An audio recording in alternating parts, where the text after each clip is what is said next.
Good morning, everybody. Sawatdee Cup, Sawatdee Ton Chow. Sabay Mai.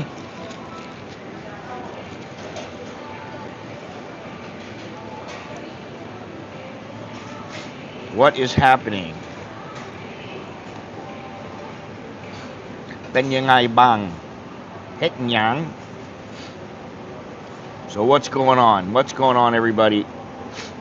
During Songkran here. Songkran Festival over tomorrow. In some places it keeps going, but for the most part, legally, Songkran is over. Today is the last day, which is fine.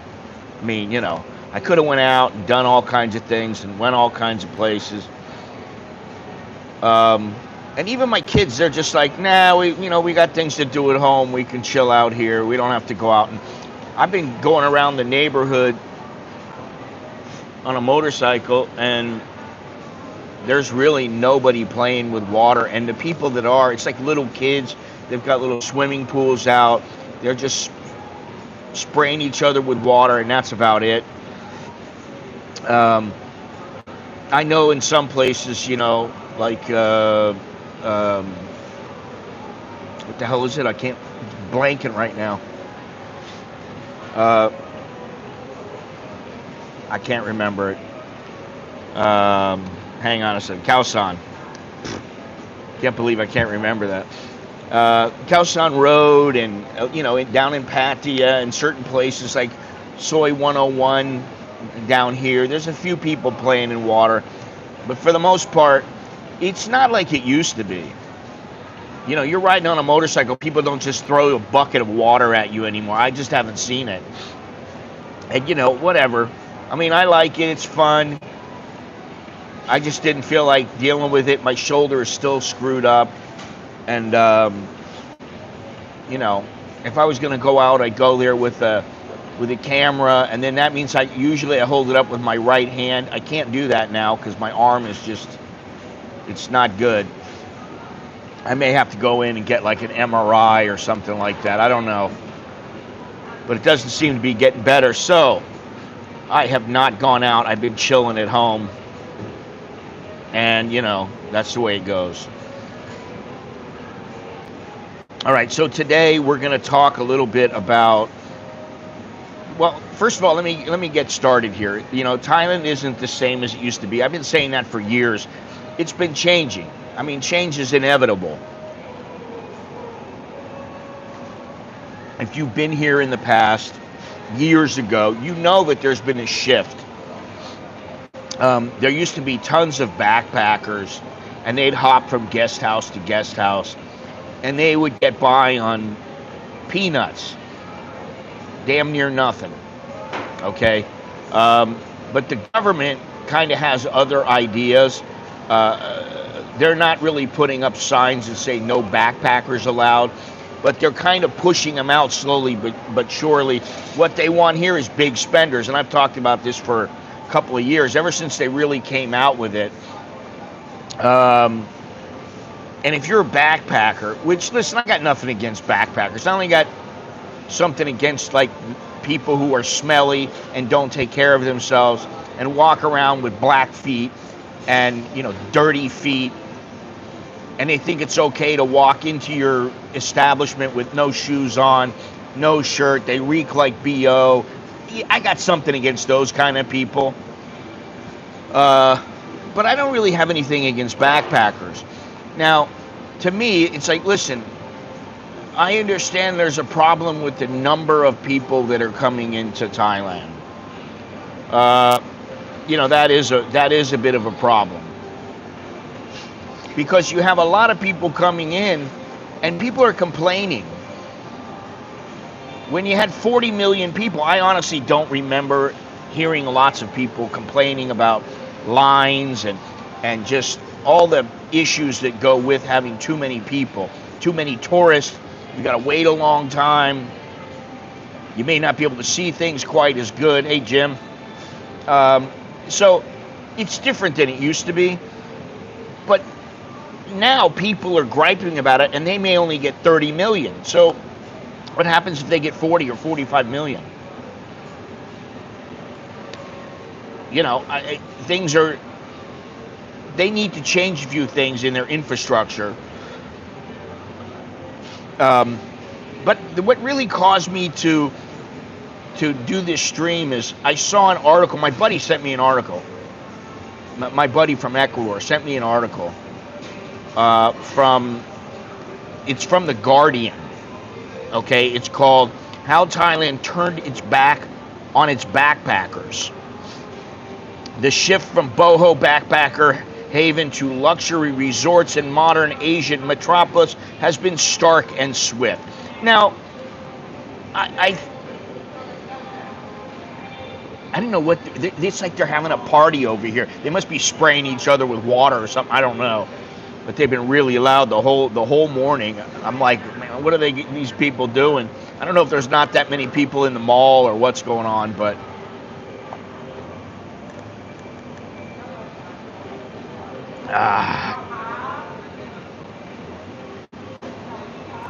anyway, it's their business, you know. What was I going to say? Oh yeah, this article. Well, what this article is talking about is how Thailand is trying to push out the backpackers, and it's been trying to do this. This is nothing new, but for some reason the Guardian picked it up, then MSN picked it up, and so they're talking about, oh, look at White Lotus, how everything is. It's so grand. It's so luxurious. Well, listen, I mean, some people live in luxury all their lives. Some people, they live in a little hut. You know, sometimes it's not about the money. Sometimes people that live in a hut have money to live in something a lot better. But they just want to live in a hut. They want to live their way.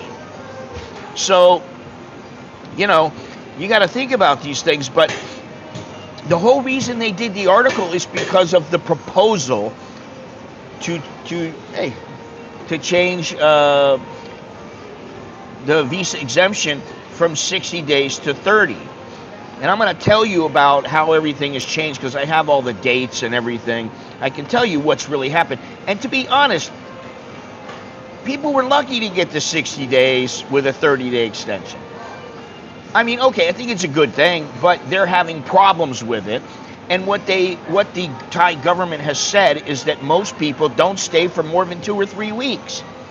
So if the majority of people only need less than a month, why are you going to give them 2 months?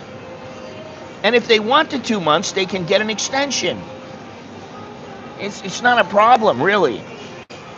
So immigration is tightening things up, and while some tourists are welcome to stick around longer, others are being shown the door faster than ever.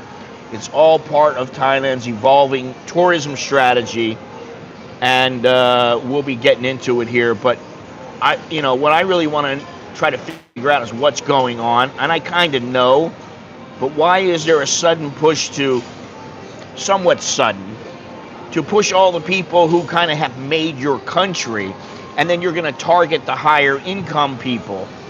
When, as I said, they can't even clean up their canals. There's garbage in lots of places. Now, in this area where I am, in the Mall Bangkapi, I would say, okay, the canals have a fair amount of rubbish in them. They're toxic. You wouldn't want to fall into some of these canals. But the streets are fairly clean. There are some places as you go farther down the road that are not quite so clean. You get towards, like I said, my village is extremely clean. There's no garbage hanging out. People got their garbage in garbage cans. It's very nice. But you drive right out, you take a right or you take a left and you go down a ways, and there's, a whole plot of land that just has nothing but garbage on it. And I think eventually that will be gone because they're going to sell that land. For whatever reason, that's what's on it right now. And you can't expect people to pay top dollar unless you're providing a top dollar environment. And while you can go to Koh Samui and you can get into a Four Seasons and pay 75,000 baht a night. Let's face it, the number of people who want to pay 75,000 baht per night is extremely limited. So I don't understand why they're trying to do this. And where does that lead, the budget travelers, the digital nomads, the long-term expats that they want to travel a little bit?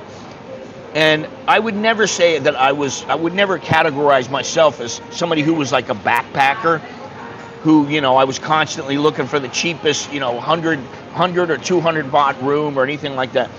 But I'm fairly frugal, and, if I could get a room for 1,000 baht instead of paying 2,000, and they were fairly close in quality, I'm going to take the 1,000 baht because it's a better value. Now, in case you don't know who I am, I think most of you do, but I'm Scott. I'm an American in Bangkok. I've been living here for 30 plus years. And before we get started, just let me tell you, if you like the video, you like the streams I do, you like the channel, leave a thumbs up, subscribe if you haven't done so already. Hit the notification bell so you'll stay informed of the upcoming videos and streams. And if you'd like to ask a question, send me a Dear Scott letter, or you need a consultation, email me at anamericaninbangkok@gmail.com. And I did get another letter from somebody. I'm just contemplating whether I want to put it up. I don't think that this is a phony letter per se. And I think the guy he's been watching the channel for a long time. I know who he is, but anyway, tonight we're talking about this topic that sometimes flies a little under the radar, but I think it's deserving of our attention, and that is Thailand's not so subtle shift away from budget travel. Whether you're a seasoned expat, a first-time tourist, or someone planning to live abroad, these changes will affect you, and we're going to break down the visa updates, the motivation behind this pivot, and what it means for the future of travel in Thailand.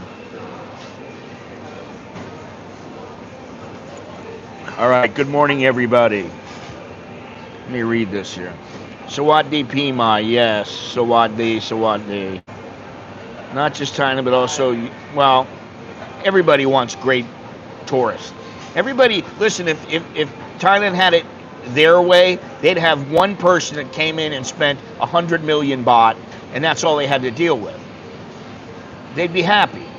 Now, 100 million might be a really low figure, I think it is, but I'm just saying, for example, instead of having 1,000 people who are spending 15,000 baht for their trip, they'd rather have one person that spends 1 million baht or 10 million baht or whatever on their trip, so they don't have to deal with them. And that's the joke. The joke is that Thailand wants your money, but they don't want you. That's been a joke for years. And I was taught this by other expats. The other thing is that they would really prefer it if you just flew over, dropped the bag of money, and then left. That way they don't have to deal with you. But we know that they do have to deal with you. So that's kind of what's going on. But now, the other thing is that you think about it. Now you have Indians, Chinese, Russians, plus all the other Asians that come here. Americans and Brits, they're the minorities. They don't care what we're saying, what we're thinking. What they care about is, are they making money? My wife told me that straight up. My wife is involved in the tourism industry, and she told me, she goes, the government, all they care about is, are they making money? And when you think about it, that's what they're trying to do. Now, I don't like that they're trying to say, listen, if you want people to pay a higher price, well, then what you need to do is raise the price of, hey, Cyrus, good. What you need to do is raise the price of your hotels. And the problem is that the hotels do not warrant a price raise. That's one of the things that my wife has to do. She has to go in and price out just how much a room should go for. So if she says this room goes for 1,000 baht, you can't charge 2,000, 3,000 baht for the room, because people are going to go, I'm not going here, I'll go somewhere else, it's cheaper. And that's the problem that Thailand has. Now, they have plenty of high-end resorts and places for people to go. I wonder just what the occupancy rate is in places like the Peninsula, Shangri-La, these kind of like Koh Samui, the Four Seasons Koh Samui. I kind of wonder. Now, they may be full, but you have all the other places that are not full for medium and lower spending tourists. And it has nothing to do with Thai wages. I don't think wages have anything to do with it. Listen, if the Thai worker can make very little money, if the company can pay them 400 baht a day, 350 baht a day, that's what they're going to pay them. If they can get away with it, that's what they're going to pay, and then they will raise the prices, and they will not continue to give raises to the workers. I mean, they do give raises, but those people will still start out at minimum wage. So, it doesn't really make a difference. They're still going to, what they're going to do is they're going to take that extra profit. They're not going to go, oh, now we're making more money, we can charge more money, so we're going to give you 100 baht a day raise. No, that's not what's going to happen.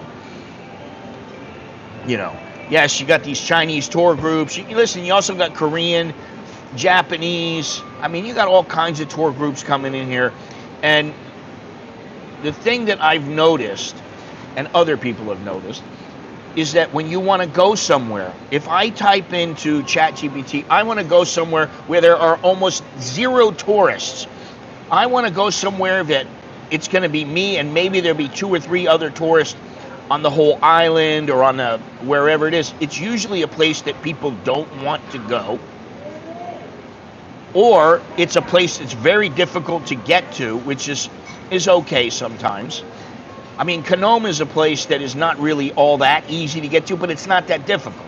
You fly into Surat, you fly into Nakhon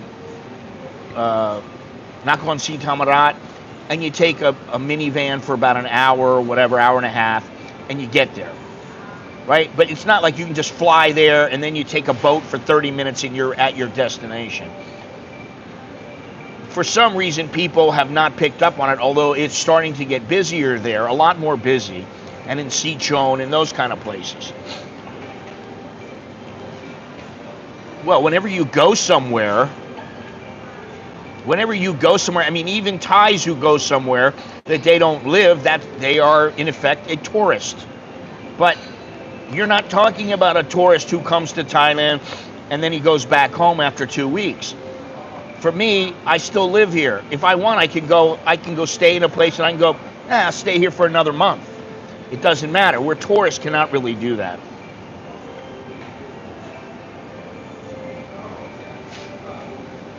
And if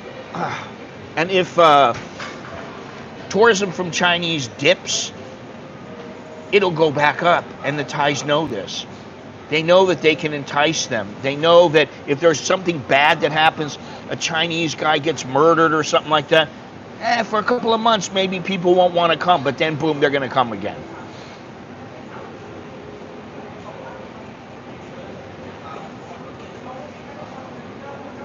All those apartments for about 20,000 baht a month, 3 or 6 months. I never see a lot of people in the videos anyway.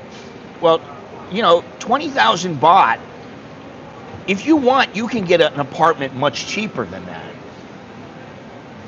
I mean, really, you can. But most people, most of the foreigners that move here, they want to live somewhere that's like right in the main area. They want to live down by Satorn. They want to live in Silom. They want to live in Sukhumvit. They want to live, Anut, Prakanong, these kind of places. And they want to live right next to the SkyTrain. So the places that are in the apartments that are in these places, they're going to charge you 20, 30,000 baht, 40,000 baht, 100,000 baht. You go out a little ways, you're going to pay less. And if you look around for a house or a condo or a townhouse, something like that. If you look around, you will find something a lot cheaper. The townhouses in our area, there's constantly a place. You drive down the street and you see one or two places for sale, for rent, whatever. And so people are interested in this place, but I almost never see foreigners in that area. And there's a couple, but they're not still there. I don't still see them. They've been, some of them are there for a year and then they're gone.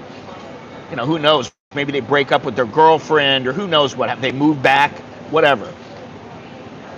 But there's not that many people there, and that's because most people, they come here and they go, oh, where am I going to? I'm going to go near Sukhumvit, and I don't have to learn how to speak Thai, and that's why I always push the speaking Thai thing.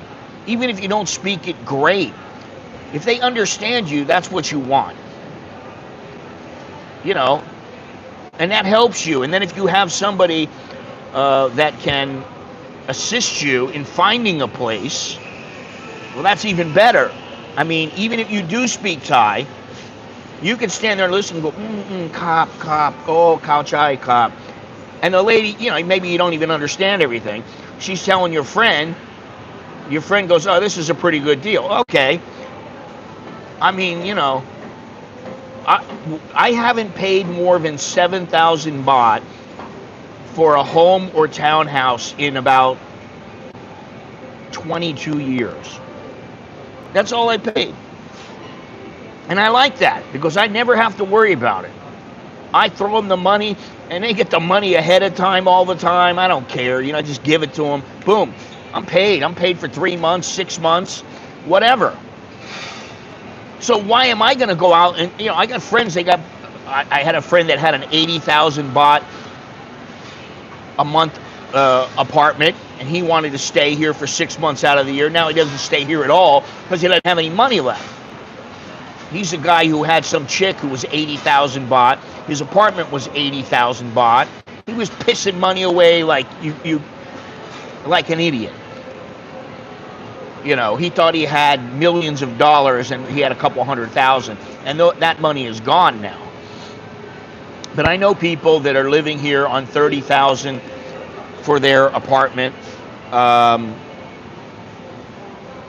Mr. Two Quarters Korean, he was paying 21,000 or something like that. Yeah, well, you're talking about a sweaty ass syndrome. You think I don't have a sweaty ass? I mean, really. So when you get a little bit older and you're worried about sweating and stuff like that, most of the time what I think you do, you take a taxi. Now, if you got to take the public transportation or whatever, sometimes I take the boat. I haven't taken the SkyTrain probably in 2 months. I think the last time I took the SkyTrain and then the subway was when I went to Alex's doctor with him. And that was only going to the doctor. Coming back, we took a taxi. So, I mean, it's not like I'm doing a whole lot as far as I've got to go to this place. I don't have appointments. I make my own appointments. You know what I mean? So I don't have to go in a public transportation if I want. I can take a taxi. I mean, that's public transportation or whatever. And you can have a scooter or whatever. I just don't, I go back and forth about the motorbike. The thing is I always think to myself, where do I spend most of my time? I spend most of my time in the mall. Probably every other day I come here and I go to the grocery store and I go, whatever, it's it's 110, 125, 160 cc's, whatever. It's a motorized bicycle or whatever you want to call it. Scooter, you can call it a scooter, whatever. But I think about it and I think, am I going to drive my motorbike here? No way would I drive my motorbike to the mall. There's no way that I would. You know, really, first of all, I'm going to get groceries. Okay, if I just get a medium-sized bag of groceries, I can lift up the seat, put it in. I can carry 2 bags of groceries. But really, you don't want to be doing that. But okay, you can do it. But like, where else am I going to go? When I want to go somewhere else, man, you know what? Most of the time, I look at it, and I say this all the time, and people don't always believe it. I look at it as like I have a driver. I pay him the money. If I really want, I go, can you wait for me? I'll give you, don't worry, I'll take care of you. And then the driver waits for me. I mean, I do that with motorcycles sometimes. And it might cost me an extra 10 baht. But I don't have to go and look for another motorbike or do anything. They're waiting for me. They wait an hour. Okay, boom. You go back, you know, maybe you're paying them 50 baht or whatever. But whatever it is, it doesn't really matter. It's not that much. Now, if I lived in the village, that's a different story. I would have a motorbike. Well, what does that matter if you're alone? You're alone, you can still get public transportation on your own. I understand it's something that some people would just want. I mean, sometimes I admit it would be nice if I just jumped on a motorbike and said, I'm going for a ride, and I just got out of town, and, you know, I drove down to wherever, you know, Bangsan, Pattaya, Prachuap, whatever it is. I just said, I'm going. That would be kind of cool. You know, but it's not a big deal.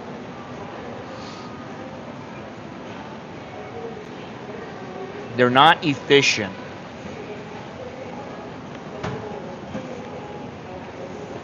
I guess it depends on where you are. It's very efficient for me. I can go just about anywhere. I mean, I might have to take the BTS to the MRT or something like that, but it's very efficient. Anyway,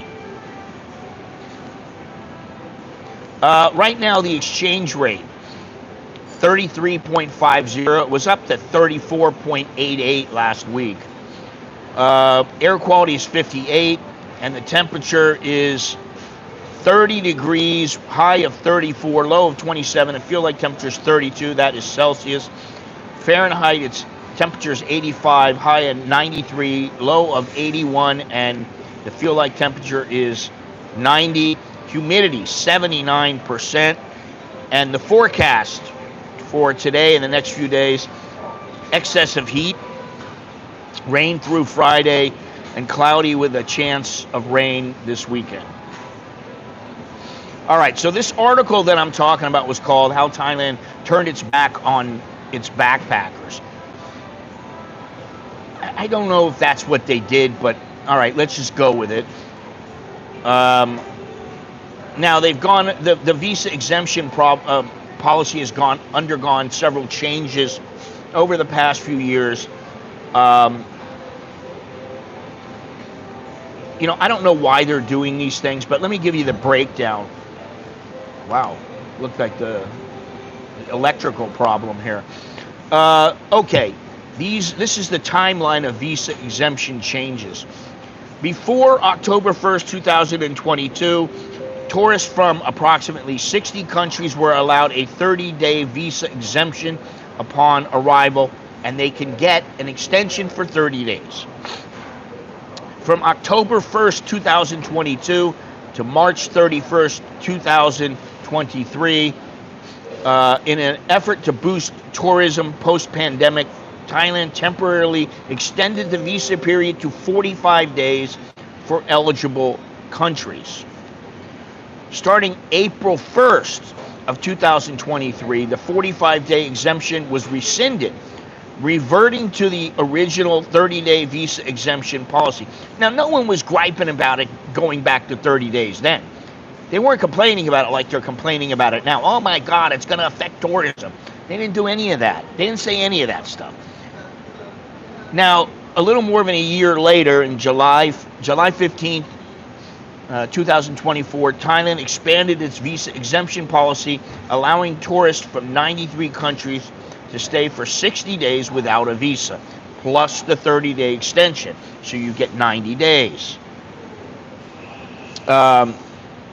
So in March of this year, it was proposed that in response to concerns about the misuse of the extended stay period, Thai authorities are considering reducing the visa-free stay back to 30 days. Now, I don't know why people are so upset. You're not coming with a visa. You have no visa. You're coming as a tourist. When you come on an exemption, you're not going to stay here for 3 years. That's not what you're supposed to do, and they know that. I mean, if you think about it from their standpoint, can you blame them? Really, can you blame them for saying, you're coming without a visa, and yet you want to stay here for as long as you want? And this is what I usually see and what I hear and what I've come to understand, is that most people, they just want what they want. They don't care about what the country wants. If the country says, hey, this is the deal, these are the rules, well, those are the rules. You're not going to fight it. You can't win. You know, so you might as well figure out how to work within the system instead of trying to butt heads with it. And, you know, if you come and they do rescind it, they do bring it back down to 30 days, you could still stay for 60 days. What's the problem with that if you are not even someone who, you know, you're just coming to look around Thailand, you want to see Thailand? What is the problem with that? I don't understand it. It doesn't matter. Why does it matter how it changes? It hasn't changed on a monthly basis. That's not true. I just gave you the guidelines. They sent it, they bumped it up to 45 days, April 1st, 2023. All right, and they brought it back down to 30 days. That was after about a year. Yeah, they gave you a year at 45 days. And then they said, we're rescinding it. And then May, June, July, 15 months later, they said they're going to give you 60 days. Now you got all these people that are staying longer and they're trying to work and they're trying to get in and out of the country. And, you know, they'll do whatever they can so that they can continue to stay. And Thailand, some parts of Thailand, they're saying, listen, let me tell you something. I was talking to my buddy about this morning. He said, if you're in Ecuador, you're allowed to stay for 3 months. After that 3 months, what you're supposed to do is leave the country and don't come back for 9 months. You know, and people need to abide by that.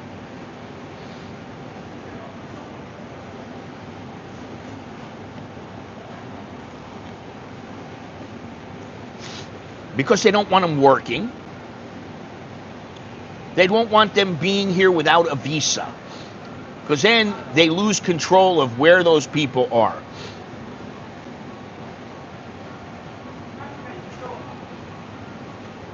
What tax rules? What tax rules? There are no new tax rules. There are no new tax rules. That's the truth. And the visa rules. What's the problem with the visa rules? The visa rules, it's been $400,000 for marriage, $800,000 for retirement for many, many years. They haven't changed a damn thing.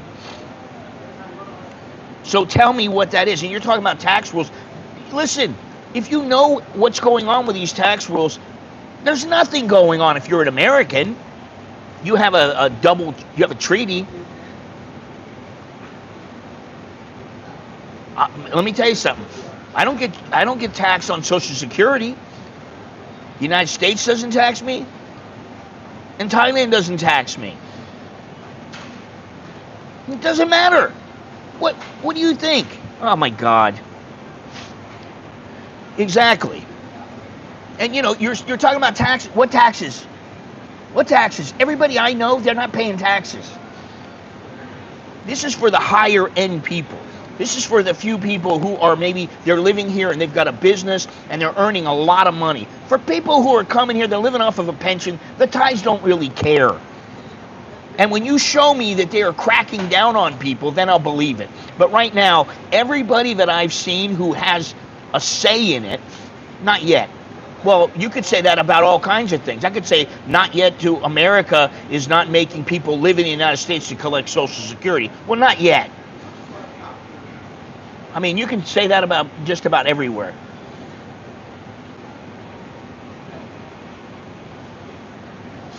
There's a difference between a tourist and an expat or an immigrant. You can call me an immigrant because I'm here permanent. Or you can call me an expat, whatever you want to call me. It doesn't matter. I really don't care. People get really uptight about that. Might have to file a tax form. Doesn't mean you're paying taxes. You're filling a form just to show you owe zero tax. Yeah, I have to file taxes in the United States, but I haven't had to pay in many, many years. It's very easy, man. And that's what I laugh about. All these people crying about it. They're crying about, oh, I'm going to have to pay taxes if I live there. Oh, I can only stay there for 30 days. Well, you're not an expat. And if you are an expat, then maybe you'll have to worry about the taxes. Maybe not. Probably not. It's very simple.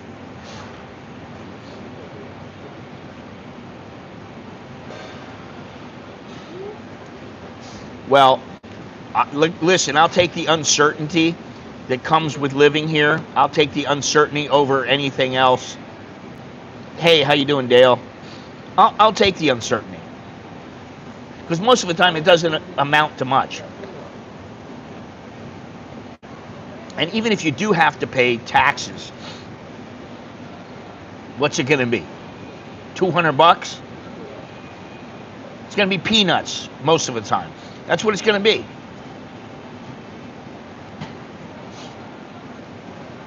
Because they won't tax me on, they're not going to tax your pension. They're not going to tax your Social Security. And if you're paying tax in the U.S., then you don't have to pay tax here, for the most part. So I just find all this, oh, it might happen, what if? That's all a bunch of BS, man. When they say, tomorrow we're going to publish this to the Royal Gazette, it becomes law that you're going to have to do this or that, okay, then I understand.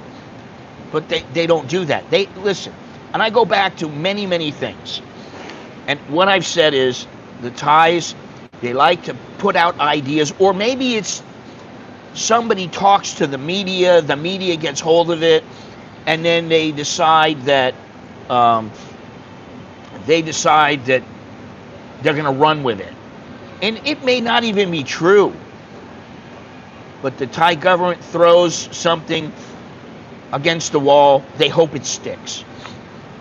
Out of 10 things, maybe 1 or 2 things stick. Okay. But that doesn't mean that everything the Thai government says is going to happen, because the one thing that they do well is flip-flop on their issues. And look at the weed issue. Look at that. How long's it been since they said they were going to make it medicinal use only? You can forget that now. It's too entrenched in society now. They're not going to go back and close all these stores and say, that's it, it's got to be medicinal use only, and you're not going to be able to buy anything for recreational use. It's not going to happen. No way.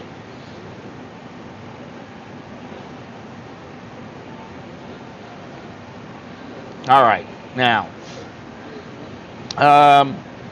tourists under the visa exemption scheme can apply for a 30-day extension, allowing a maximum stay of 60 days. That's if this happens. Right now is 90 days. Extensions, now this is what I don't really understand. I don't know why they can't do the extensions online. You must apply for these extensions in person at a local immigration office in Thailand. There is no online option for extending a visa exemption stay. As far as border runs, some travelers opt to exit and re-enter Thailand to obtain a new visa exemption period. However, land border entries are limited to 2 per calendar year for the visa-exempt traveler. And I know there are some people who still remember the guy who I talk about every so often, and he was complaining to me about how he's getting kicked out. And I saw another guy the other day, another YouTuber complaining, "Oh, I'm getting kicked out of Thailand." No, you're not getting deported. You're not getting kicked out. What you're getting is told that you need a proper visa to stay for a longer period of time. So in other words, you're not going to be able to stay on a visa exemption forever, much to your chagrin. You need to go out of the country and get whatever kind of visa you can to stay long term.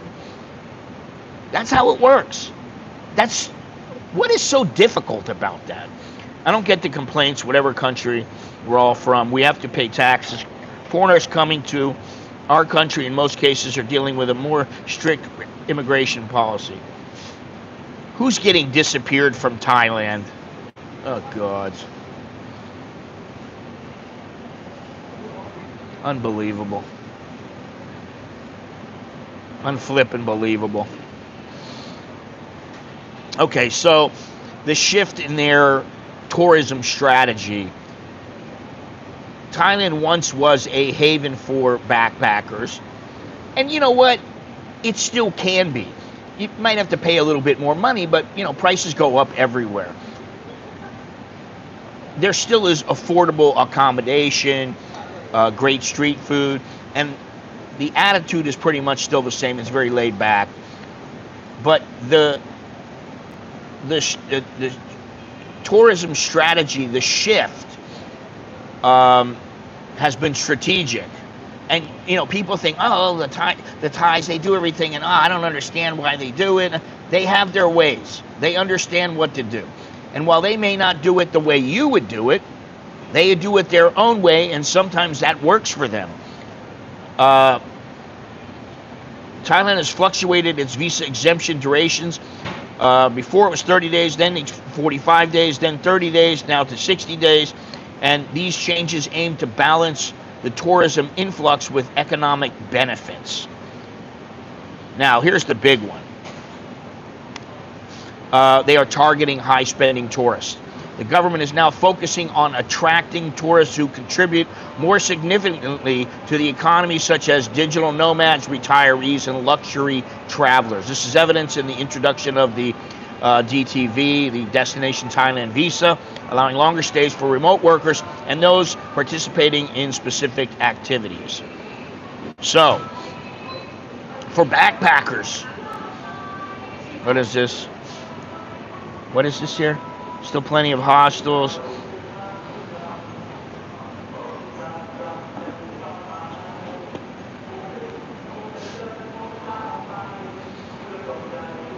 I don't have a problem with the immigration laws. Why would I have a problem with it? You know, I mean, they have education visas. They have all sorts of ways that you can stay here. Yeah, it's not a right just because, oh, wow, Thailand is a great tourist destination, and I love it there. It's so mellow and laid back, and I really want to go there because I hate America. That doesn't give you the right to come here. That's not enough, your desire to come here, which is just ridiculous, because some people actually believe that. And the one guy I always talk about was crying about how they're booting him out. Oh my God, they're kicking me out. They gave me 7 days and then I have to leave the country. And he said, they told me to get a proper visa. Because he was here on a visa exemption. And he got pissed off. He'd been here for like a year. And he's like, oh, they won't let me stay. Well, what are you, stupid? What is a tourist? Let me find something out here.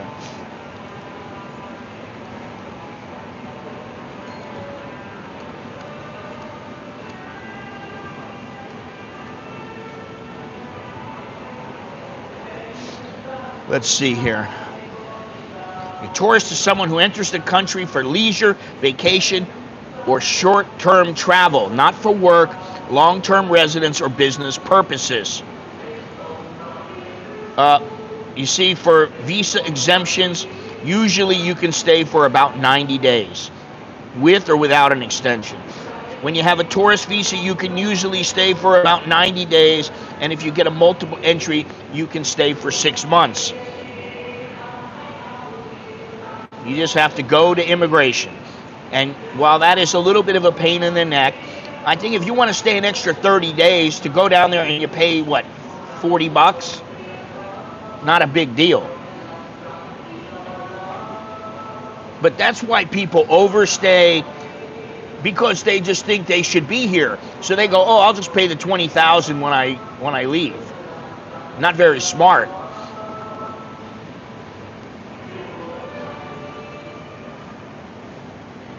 Most American tourists are lucky to stay 14 days, LOL. What's so funny about that? They're not lucky to stay 14 days. I mean, they have, it depends on where they work. They may have, they may have reasons for wanting to stay longer, or they may have the ability to stay, maybe they get a summer off. I know teachers, they get the whole summer off. So the whole, well, maybe they don't have this much time off. Yeah, some people don't. Some people don't get a vacation, or they get a week a year or something like that. But some Americans get 3 weeks a year. I mean, I've worked at a place where the first year you got a year, maybe the second year you got a year, then the third year you got 2 years, then the fourth year you got 2 years, then the fifth year you got 3 weeks, sorry. But over 30 days, yes. I would think that is something that, I mean, some Europeans can stay longer than 30 days. But okay, so they get an extension. Well, yeah, but you're the one who picked to be a lawyer, right?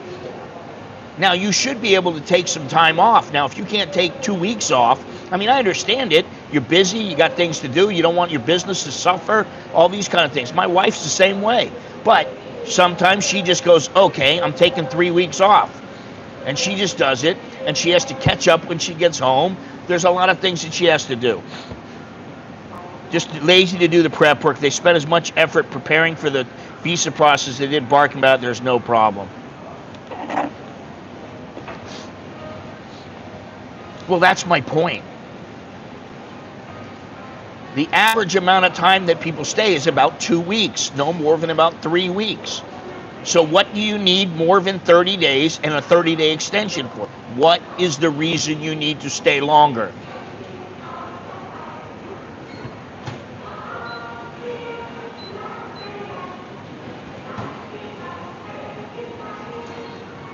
I don't really know that that's true, because all the Americans I know, they tend to be, or at least the ones that have traveled a little bit, they're very, what's the word I'm looking for? They're very sharp about what they can and cannot do. And I don't think that that's always true. They don't think, oh, well, Thailand should adapt for me. That's ridiculous. I don't know, none of my American friends come here and think, oh, well, this is how it needs to be. Even when I came here, I never thought that. I thought, well, I don't understand why they're doing it this way, but okay, that's the way they do it. And what I always say, I say, the Thais are just wired differently. You get from point A to point B, maybe we go in an arc and they go zigzag, but they get to the place, they end up getting to the same place.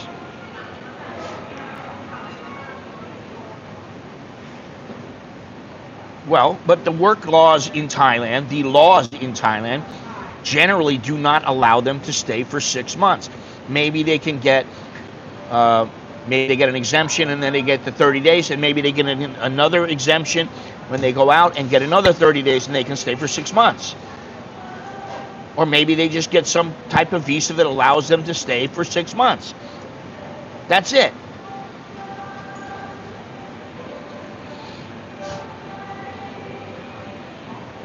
So, I don't get it. I don't get what all these people are whining about. For the backpackers, the costs have been increased. A lot of the These longer visa exemptions might be beneficial, but they can lead to higher living costs, especially in budget accommodations when they become too scarce to focus on upscale tourists. I don't understand that, but while visa exemptions can be extended by 30 days, the process requires visiting an immigration office in person, adding logistical challenges for the long-term backpacker. I know they might think it's so difficult to go there, but you know, when you want to go somewhere, I mean, nowadays, I never had this when I was growing up. You had to look in the yellow pages, or find out from somebody where it was, and you got an idea of where it was, and you had to find it yourself. But now you go on, you look on Google Maps, you find out where it is. And I know some people are too damn cheap and they don't want to take a taxi to get somewhere. Because most taxi drivers know, if you tell them to take you to Chiang Mai, they know how to get there. Easy. It's a piece of cake. So I don't understand what the big deal is to go to a place. It's like we're coddling these people. Listen, if you can't get there, then you don't deserve to stay another month. That's the way I look at it. There is reduced emphasis on budget travel, with the government's focus shifting towards high-spending tourists. There may be less investment in infrastructure and services catering to budget travelers. Yeah, maybe, but listen, there's always people wanting to make a buck. It doesn't matter if they're making big money or little money.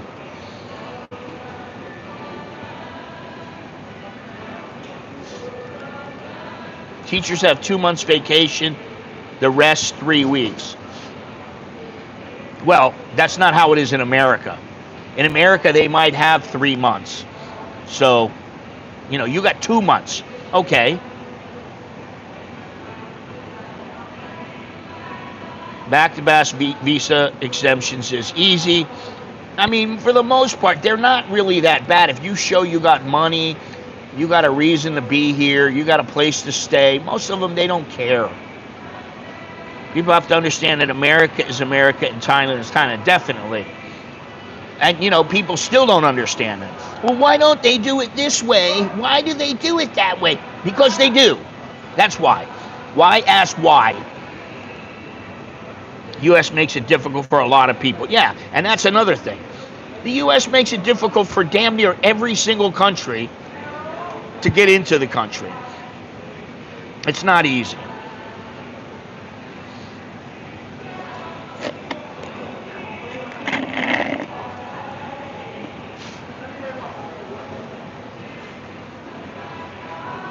Well, you always could camp if you wanted. You can camp out in Chiang Rai. You can, Chiang Dao. You can pitch a tent somewhere, but they have specified areas where you can, campgrounds, where you can do that. And you're still going to pay 100 or 200 baht. I don't know if you guys remember, but when I stayed in Chumpon, I stayed in a tent. I don't know if you remember that. I stayed in a tent, but it was heavy, what the hell was it? It was like a canvas, but it was really heavy, and they had an air conditioner in the tent. It was great. It was 500 baht a night, and I was like, okay, good deal.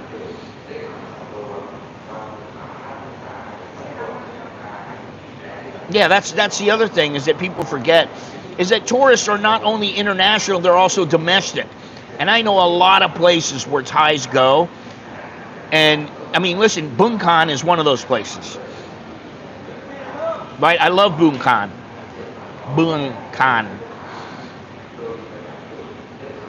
I thought it was fantastic. Well, you can call it a teepee if you want. But they called it was a tent. That was what their website called it. So whatever. Doesn't matter to me.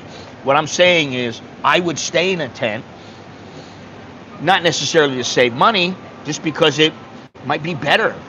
It might be better depending on where you are. You're staying out in the woods, well, figure it out,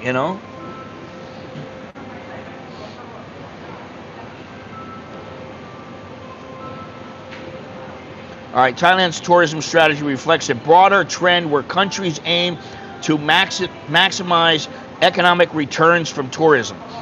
I understand that, but they're not going to get 40 million high-end tourists. They're just, people don't want to come to Thailand that bad. While this approach can boost revenues, it risks alienating traditional traveler demographics like backpackers who have historically contributed to the country's vibrant tourism culture.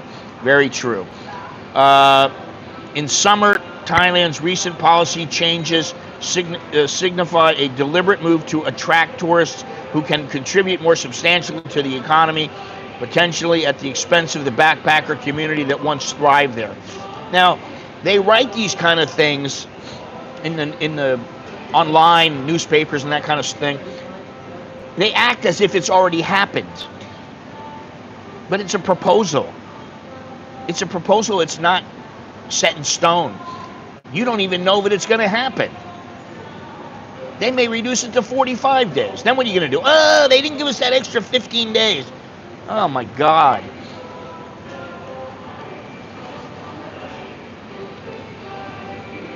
As of now, the 60-day visa exemption remains in effect for eligible countries. However, with proposed changes aiming to reduce this period back to 30 days, travelers planning extended stays should monitor official announcements closely. It's advisable to consider alternative visa options such as tourist visas or long-term stay visas to ensure compliance with Thai immigration regulation.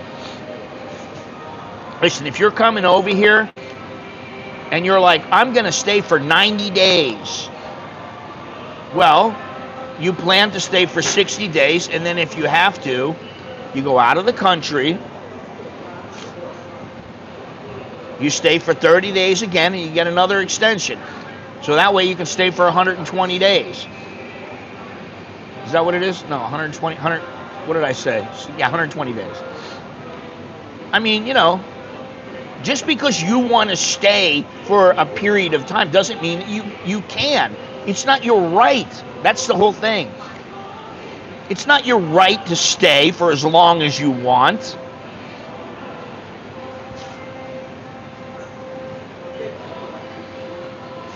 Well, I don't know about that, honestly. I mean, yeah, maybe, but listen, I didn't have as much money when I was young as I have now, and I traveled a lot, but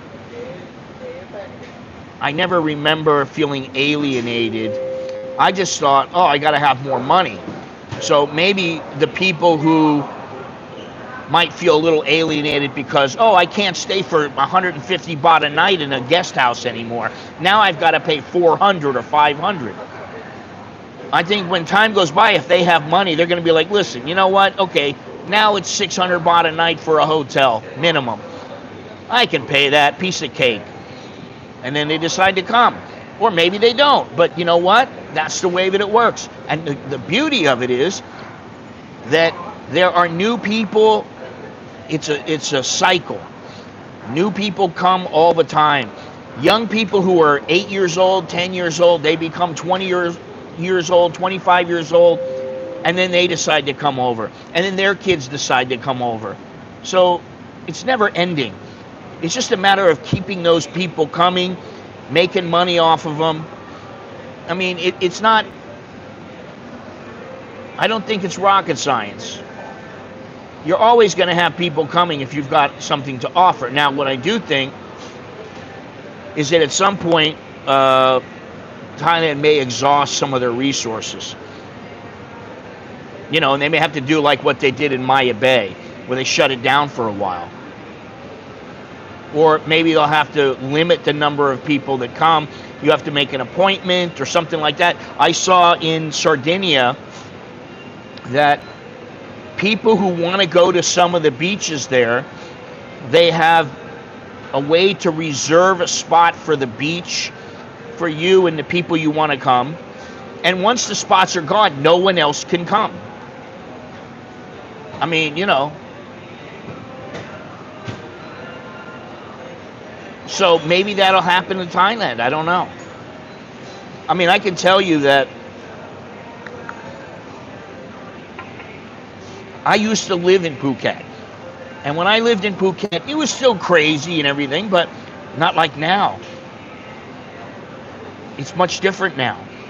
And there are many more tourists, and there are many more Russians, which really doesn't affect me that much. I mean, they're just people. I don't have any issues with them or anything like that. But my wife went last week. She went for 4 days for business. She goes there, she can't wait to get back because she knows it's overrun with tourists. She asked me if I wanted to go. I said, no, I don't want to go. Now, she's got to go back, I think, next week or the week after for 4 days. Another 4 days. She's going to bring my kid. She's going to bring Nicholas with her. Now, do I need to go with her? She asked me, oh, do you want to go? No, I don't want to go. I've been there 50 times. All right, maybe that's an exaggeration, 25 times. But what I will do is we'll meet somewhere down in the south, maybe Kanome, I don't know. If I can get her, if I can talk her into that, and then go to Surat. You know, beautiful. We stay there for a week and then we go back home. You know.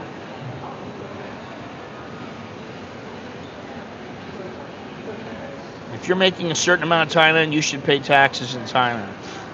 There's no shortage of foreigners who are waiting to reach 50 years old or retirement so that they can come here for lengthy stays. Scott, I worry that if I have my pension direct deposit into my Thai bank account, Thai government will make me pay taxes on my pension. I already pay taxes to the U.S. government. Well, it depends on how much you make, first of all. But why would you transfer it over to your Thai bank account so you don't have to? I mean, really, why would you do that? You still get charged. You're going to get charged one way or the other. So if they transfer the money into a Thai bank account, well, now the Thai, first of all, you may not have to pay taxes because it's a pension. It depends. But if you just have it transferred to the United States, you use a service, whether it's Wise, whether it's your ATM card, whether it's Revolut, whatever it is, you use one of those services, and you're still going to pay a fee. You always have to pay a fee to change money. So why would you, I mean, you know, I don't understand why people do that. And I mentioned this also in the past. I said, why, if you're going to get Social Security and you're living in Thailand, do you tell them, oh, I live in Thailand, I want to get everything sent to Thailand? It's not that much more difficult to have it transferred to a U.S. bank account. So then you're dealing with Manila. Now, why would you do that? You're going to deal with Manila? No. Deal with the United States. You're an American. Deal with the U.S. of A. Well, then do what you want, man. I'm telling you how it works. I don't want to transfer money every few months via Wise. Why not?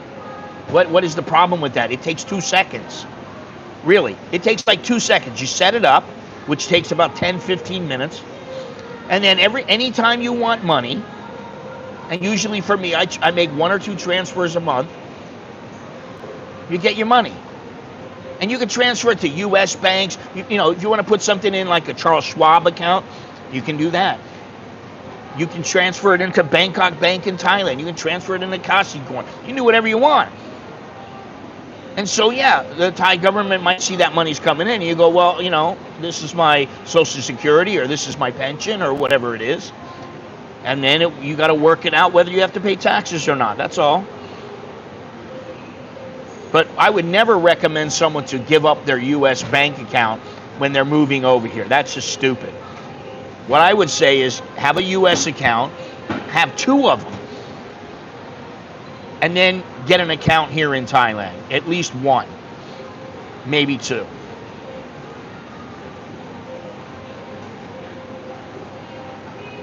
So what, you're going to have to pay tax on it anyway. You have to pay tax on it. Now, you don't have to pay tax on it in Thailand. Yeah, but that doesn't matter, Jim. It doesn't matter. One way or the other, if you want the money to come to Thailand, it's going to come to Thailand. And if you earn that money in the United States, then you are liable for it in the United States tax system.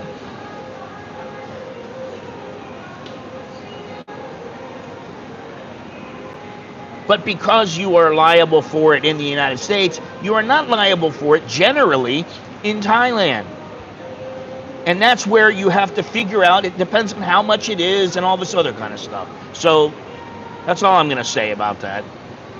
You know, you can do whatever you want. It's up to you. All right, let me see this here. Let me take a look at this article here.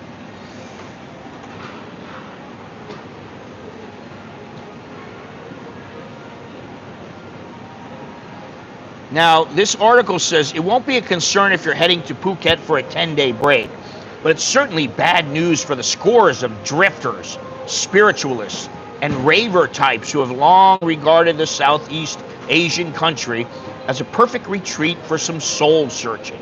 Why the change? Thai tourism agencies say the previous 60-day limit, you mean the current 60-day limit, has led to a spike of travelers working illegally in the country, but could there be an ulterior motive at play?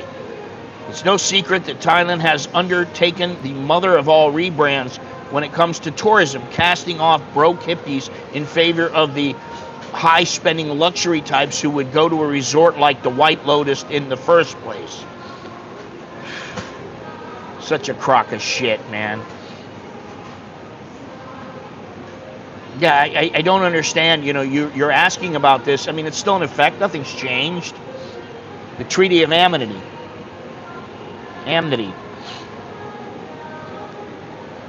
So I think instead of making assumptions, you should just figure out how much money you have, how much you're going to have to pay in the United States, whether you're going to have to pay in Thailand or not, whether that money can be taxed, because if it's Social Security, it cannot be taxed. That's it. It's not, I mean, you know, you can only do a certain amount of things. You can't go left and then go left again and then go right and go left and go right and go left. No, there's only a few ways you can proceed. So you have to look at it and say, okay, if this happens, where do I go? If you don't make enough money, if you're not making over a certain amount, you're not going to be taxed.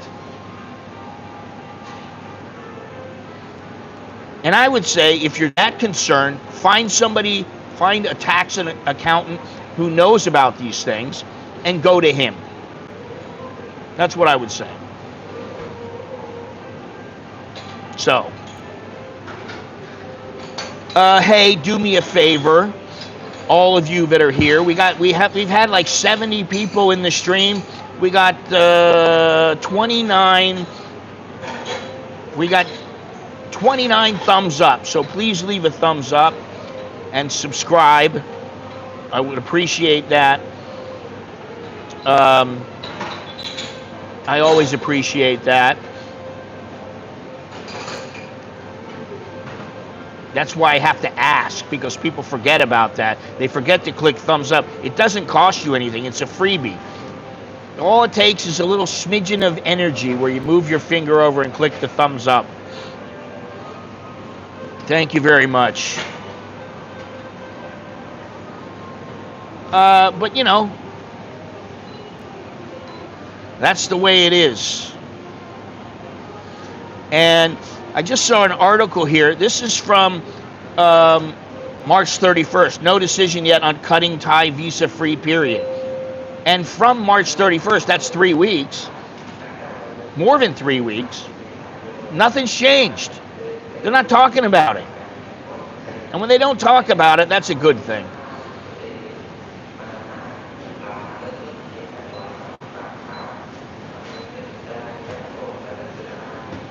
Thailand used to be so cheap, at least if you were prepared to slum it, which is a big part of the attraction. When friends would eventually return to their dreary jobs back home, they would tell stories of arriving on islands with just a pocket full of crumpled notes to their name before sofa surfing with friends and trekking around a rusty rented moped.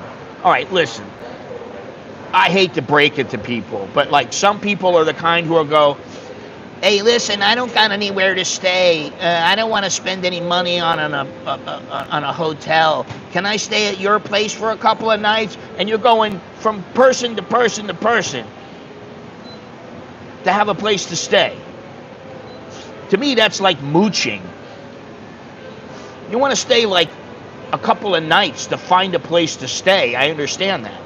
But if you're going to, turn up somewhere and go, well, I don't know where I'm going to be, and I don't have much. I only got $300 to last me for 3 months. It's just ridiculous. That's what I mean. They don't tax you if you're being taxed already. If you have savings invested, keep that money in a separate account from your pension. Don't mix the two. Same as if you sell your house. I don't want proof of pension. Yes, exactly. Exactly. And, in most cases, they're not going to bother you.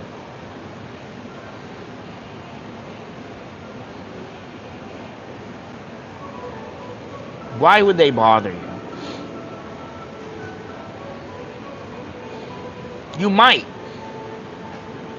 But then, if you're smart, you'll finagle it to where you're only bringing in as much as your pension and whatever is covered with taxes. And even then you might have to pay a little bit. Just because you've got more money than what they kind of allow. But I don't think that's really a problem. And if you are going to bring money in here, I mean, you can always, you go home, you do whatever you want to do, you stuff your pockets with 10 grand or your wallet with 10 grand, and $9,999, and you come into Thailand, and then you use that money, and you don't have to stick it in the bank or whatever. You can do it however you want. There's all kinds of ways to get around the system. I don't need to tell you how to beat the system. There are ways to beat the system if you really want to. It's a matter of some people are like, they're so anal. Oh no, I could never do that. That's not that good. Some people think of it and they go, oh, no. I do believe that, if you're making a certain amount of money, then maybe you have to pay some taxes. I don't really like it, but guess what? Nobody likes taxes. Who likes paying taxes? It's ridiculous. Anyway, so that's the deal here. Now, is it the end of budget travel? No, I don't think it is, because there are always going to be places that you can go for far less than what a luxury accommodation will cost you.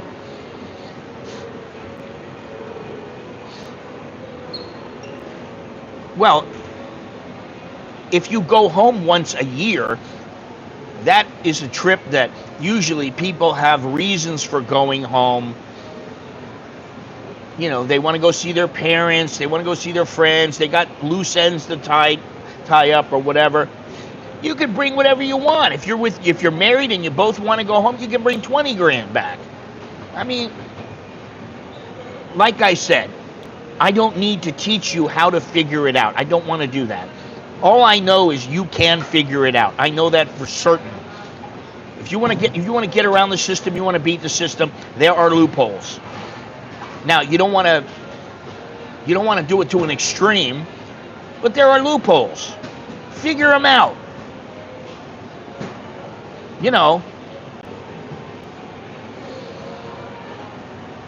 Anyway, always document how much cash you carry into Thailand, because if you leave with more than what you came in with, you'll be pulled aside for a question. Well, why would you leave with more than you came in with? Why would you allow yourself to do that? To me, that's pretty stupid. That's something you don't do. because they're going to want to know, where did that money come from? I can always find budget accommodation. They may not necessarily be listed on Agoda. I mean, I can do that too. Easy. Very easy. I mean, sometimes me and my wife, we've gone places, and she goes, let's not get a place right now. I'm like, okay. We don't even look for a place. We land, we go, all right. We talk to she'll talk to the driver, I'll talk to the driver. Hey, we want to go find a place near the beach. And then when we get towards the beach, we go, oh, by the way, we're kind of looking for a place to stay somewhere in the, 1,500 baht range. Do you know any places down here? Oh, well, you could try these 2 or 3 places right here. You go in, maybe you walk from one to another, you figure it out, boom, you're in. It doesn't... If you're a little bit of a go-getter, you'll be able to figure it out. Well, I don't know about calling Benjamin. I mean, maybe he knows what's up, and he might be quite helpful. But basically, you need somebody who knows what they're talking about. If you're earning that much money and you're that worried, then get somebody to help you.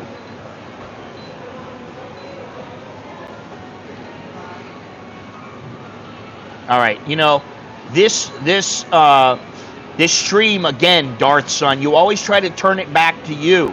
This is not about you. This is about people who are living here, people who want to come here and visit.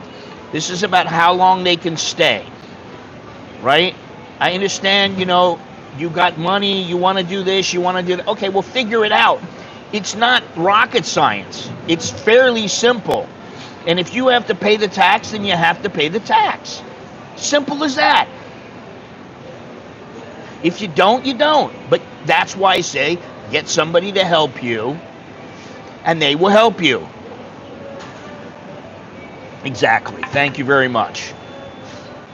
Not trying to be a smartass, but that's, do it that way. Well, listen, you come in and you got a gold bracelet on, a gold necklace, you got a gold ring on. The Thais are not going to go, where do you get this? How much is this?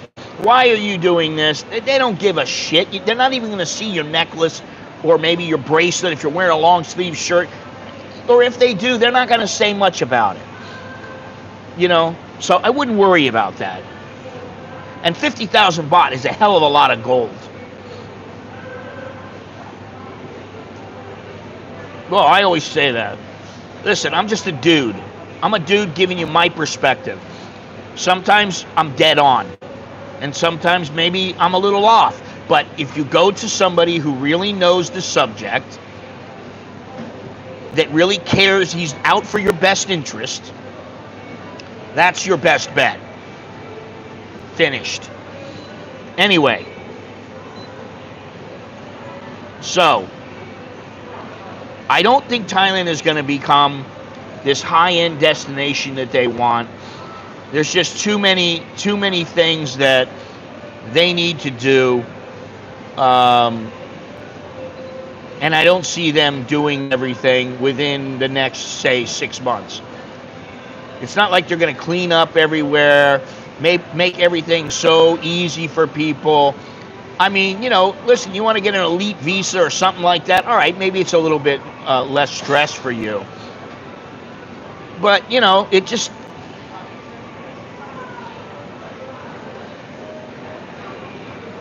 you're going to put in as much effort as you have to, or either that, or you're not going to get what you need. You're not going to get what you want. Here we go. We got 1, 2, 3, 4, 5, 6, 7. Looks like 7 Chinese. So, they even come here. And, this place is a little far out. I don't understand why they're coming here.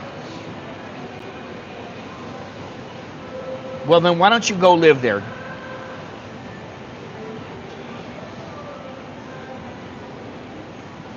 Yeah. I mean, you can be frugal. I don't think you're cheap, Billy. I think you're frugal. You don't want to spend money for something that you don't really think is important to you. If you want to go have a good meal, you go out and have a good meal. If you want to have something that doesn't cost much, you'll do that.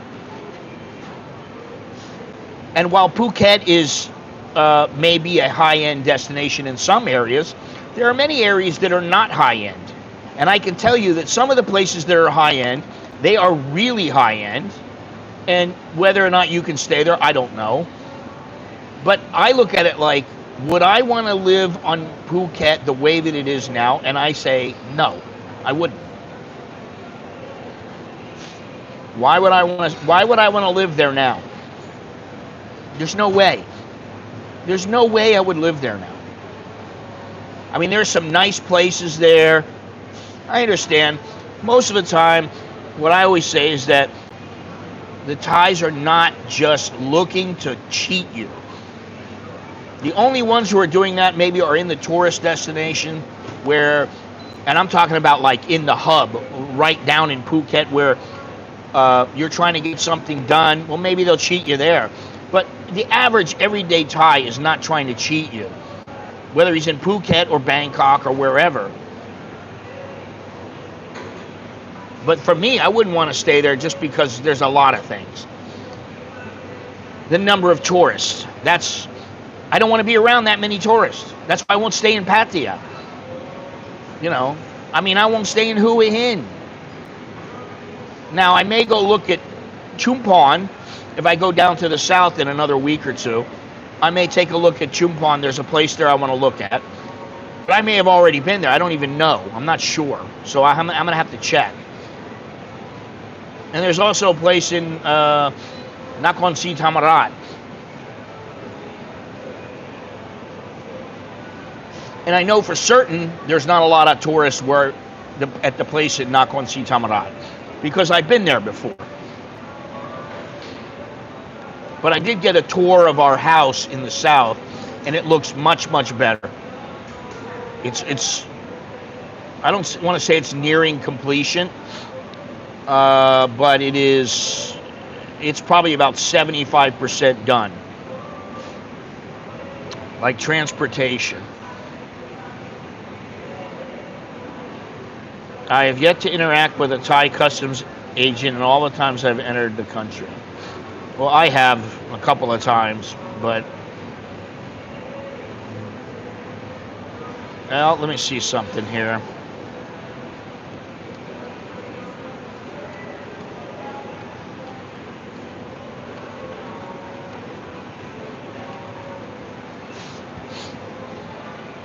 Let's see here.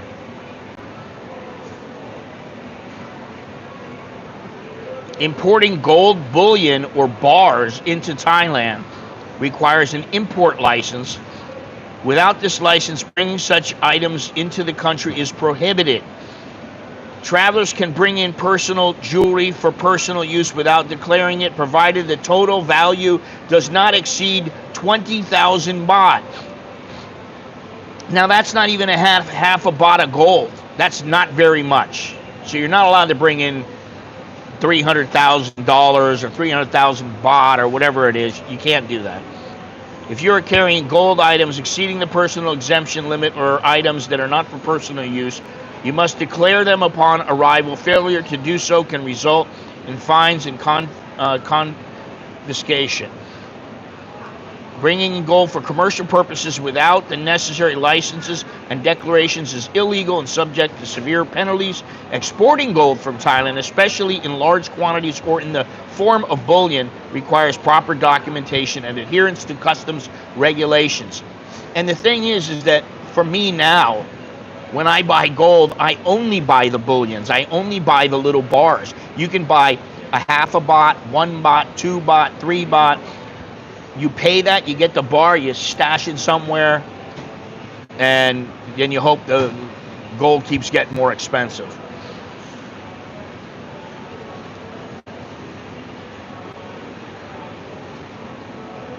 If you pretend that you are still living in Miami Beach for half the price to Phuket, then Phuket is for you. What? If you like to pretend, Phuket is for you. $2,000 a month townhouse is just as good as $1 million condos in Miami. it left out my message too much. Yes, there's a lot of mafia down in Phuket, and they refuse to do anything about it, and that's how it's been for a while. And all I can say is you don't want to get in trouble there, and I know about that because I did get in trouble in Phuket many, many years ago. Fortunately, I got out of it, but listen, I don't want to live in Phuket. I'm glad you want to live there. Shell out whatever you want. Stay there if you want. That's up to you. But I'm not living there. I'm not living in Hua Hin. I'm not living in Pattaya. And I'm not living in Chiang Mai or Chiang Rai. So there you go. A lot of the places are gone that people want to live. But that's okay. And if if somebody really wanted to talk to me about this, I could have a long conversation about why not to live in these places. I mean, why? First of all, Phuket is drastically more expensive than most places. Definitely more expensive than Pattaya. So that's just one reason. Anyway, thank you, everyone. I appreciate it. Thanks for joining in the conversation. Remember to smash the like button. Hit the notification bell. If you'd like to show your support for the channel, you can do so by joining the VIP section of the channel for as little as $1.99. You can join Patreon. Also, if you want to send me a question or a Dear Scott letter, or you need a consultation, you can do so by emailing anamericaninbangkok@gmail.com. And that is all I really have. What is this? Phuket is basically America if you have the money. Okay, whatever you say. Isan is for me. His ass will be wet for sure. Yes. Listen, I can do without Isan. Honestly. I don't need to hear about how, you come look my daughter beautiful. Oh, I don't care. You married? Okay, no problem. I don't want to hear that. That's probably why I got married to somebody from the South, because they don't play that bullshit.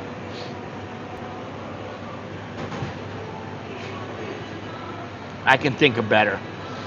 Anyway, I can think of a lot of places I'd rather go and rather stay. But forget Pattaya. And I understand why people go to Pattaya. You want to go there and you want to have a good time. It's a perfect place. It's a great place. Now you want to live there. To me, it's a little bit different. Because listen, when I'm here, I don't hear, oh, you speak Thai so well. Oh, you Thai people. Oh, you can speak Thai. I don't have to hear that. I don't hear, oh, handsome man, please come inside. I don't have to hear that bullshit. You'd have a huge garden. What would you be growing there? We have so many, I can't believe it, how much fruit and vegetables and everything we have now in the South.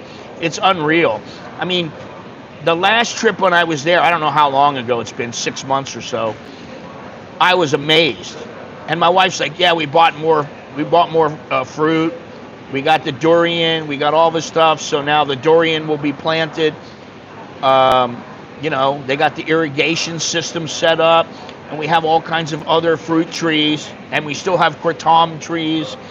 We got all kinds of stuff there, so I'm pretty happy about that. And the inside of the house is coming along, which is pretty damn good too. So, I mean, for a little rinky-dink house, and now it's getting fixed up, and it's starting to look a lot better. Anyway, thank you very much. I appreciate everything. Appreciate you guys coming in. And like I said, that is really all I have. Now, where's my little statement here? What did I do with it? What happened? Durian, what? Durian, I don't know what the hell. Hang on a second.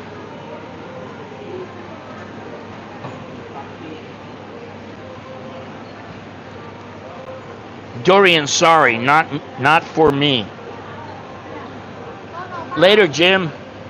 Well, Dorian's not for you. Okay, that's fine, but it's not that Dorian is necessarily for us, although I like Dorian. My wife likes Dorian, but it's the money that it generates. It generates quite a bit of money every year. So, you know, that's how it works. Yeah, I can't believe so many people haven't even tried it. And, you know, some people say, oh, it smells like stinky feet and all this other stuff. You know,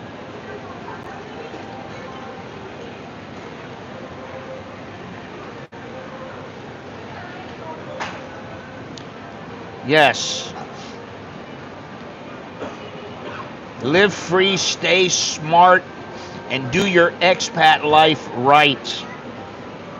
And you know what? If you listen to some people, you'll gain some insight and you will learn that you can do just about anything you want if you put your mind to it here. It doesn't really matter. You can find a way. We're in the South, Suratani. It's not for most of us foreigners. Listen, if I wanted people to like durian, I'd just put a little sticky rice with it and some coconut milk, and you guys would be like, oh, this is pretty damn good. But most people, they're like, oh, no, I don't want to try it. It's like Nicholas. He said when he was really little, he said, no, I don't want any bananas. I'm not a monkey. I said, you haven't even tried it yet. So I give him a piece yesterday. It's the first time he's tried a banana in years. He just has a tiny little piece. Oh, no. And I'm like, it's all in your head, buddy. It's all in your head. Being an expat is not a tourist, not for young people. You have to live some life first. Yeah, I agree with that. You know, you can't just say, I'm 23, I'm 24, and my job sucks, and I hate it here. I'm ready to go to Thailand and live. Okay, come and live. You're going to end up going right back home, finding another job. That's what you're going to have to do. So, anyway, thanks again. And that's all I have. Until next time, I'm Scott. I'm an American. Oh, shit. I'm an American in Bangkok. Choke Dilo Jerk and my. That's good luck and see you later. Take care.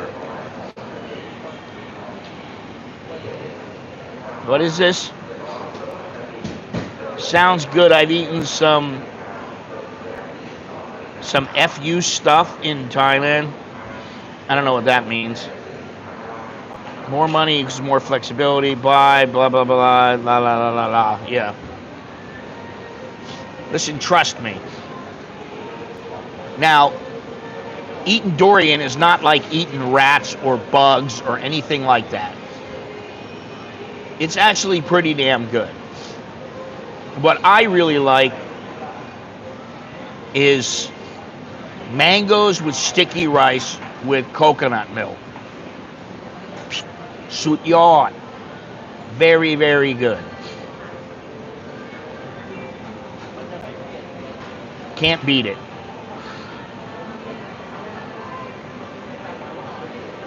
Pho.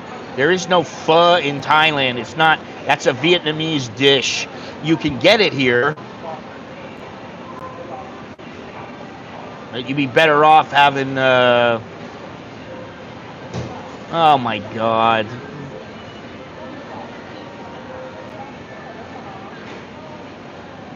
You will never have to eat.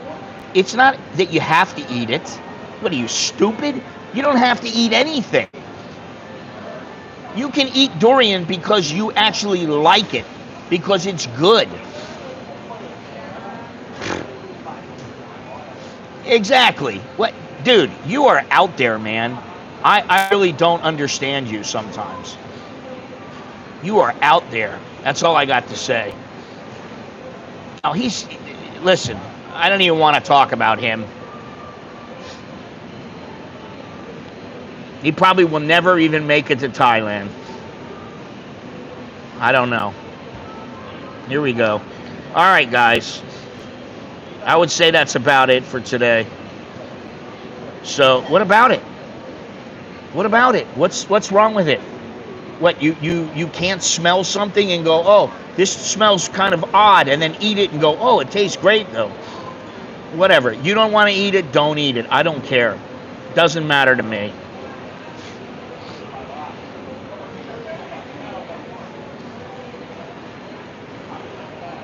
All right. We'll see you guys later. Take it easy.